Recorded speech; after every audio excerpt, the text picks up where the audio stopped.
पृथ्वी की परिक्रमा करने वाले मिनी मूनों के बारे में हो सकता है कि आपने पहले कभी इसके बारे में सुना न हो, लेकिन वैज्ञानिक ने हाल ही में इन चंद्रमाओं की खोज की है और वे हमारे आकाश में केवल थोड़े समय के लिए दिखाई देते हैं। हमारे देश यानी भारत में आप इन्हें कैसे देख सकते हैं और इन मिनी मून का विज्ञान क्या है, इन सब सवालों का जवाब आपको इस वीडियो में मिलने वाले हैं। तो वीडियो को अंत तक जरूर देखें क्योंकि ये अवसर बेहद खास है।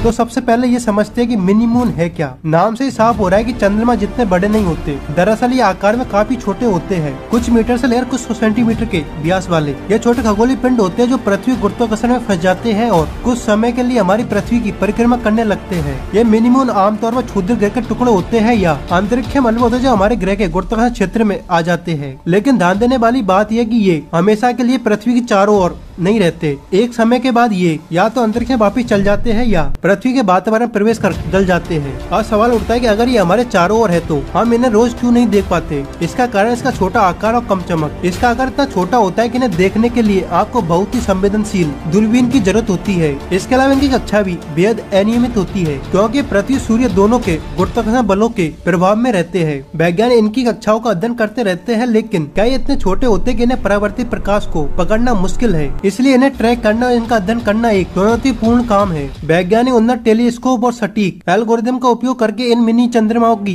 पहचान कर सकते हैं। ये एल्गोरिदम बहुत ही छोटे और मंद प्रकाश स्रोत को पकड़ने में सक्षम होते हैं और ये इन्हें देखने के लिए हमें अत्यधिक संवेदनशील उपकरणों की आवश्यकता होती है। कई बार किसी मिनी मून की खोज या पुष्टि करने महीनों या यहाँ तक कि वर्षों का भी समय लग जाता है क्योंकि हमारे सामने होते हुए भी हमें नहीं दिखाई देते और इनके बारे में पता लगाने के लिए वैज्ञानिक को हर छोटे संकेत पर ध्यान देना होता है। अब सवाल ये कि छोटे चंद्रमा हमारे जीवन पर क्या प्रभाव डाल सकते हैं। हालांकि इनका आकार बहुत छोटा है, फिर भी वैज्ञानिक इस बात पर शोध कर रहे हैं कि क्या ये हमारे वातावरण, ज्वार भाटे या यहाँ तक कि मौसम पर भी कोई प्रभाव डाल सकते हैं, जो कि पृथ्वी गुरुत्वाकर्षण खिंचाव में फंसे होते हैं। इसलिए इनके प्रभाव को पूरी तरह समझने के लिए अभी और अध्ययन की जरूरत है। कभी कभी ये मिनी मून चंद्रमा के वायुमंडल में प्रवेश कर सकते हैं और छोटे उल्कापिंड की तरह जल सकते हैं। हालांकि इसे डरने की कोई जरूरत नहीं है क्योंकि इन्हें बड़े नुकसान करने की संभावना बेहद ही कम है। अब आते हैं उस हिस्से पर जिसको आपने बेसब्री से इंतजार किया था। हमारे देश यानी हम इन्हें भारत में देख सकते हैं। अच्छी खबर यह कि अगले कुछ हफ्तों तक भारत एक बेहतरीन जगह है इन मिनी मून को देखने के लिए। अगर साफ आसमान हो तो आप इन्हें नंगी आंखों से भी देख सकते हैं और खास बात यह कि इनके लिए आपको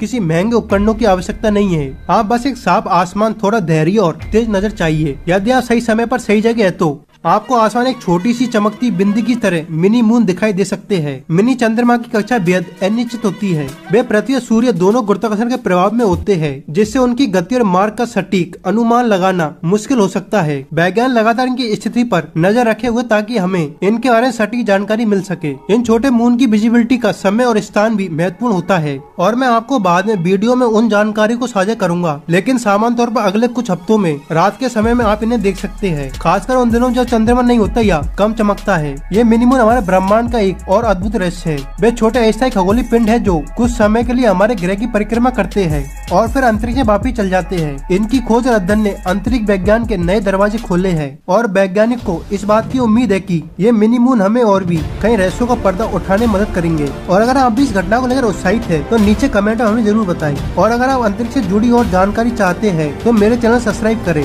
और या मेरे अगले वीडियो में हम अंतरिक्ष के कुछ और रहस्यों को जानने की कोशिश करेंगे। तब तक के लिए धन्यवाद और आकाश की ओर नजर बनाते रहे।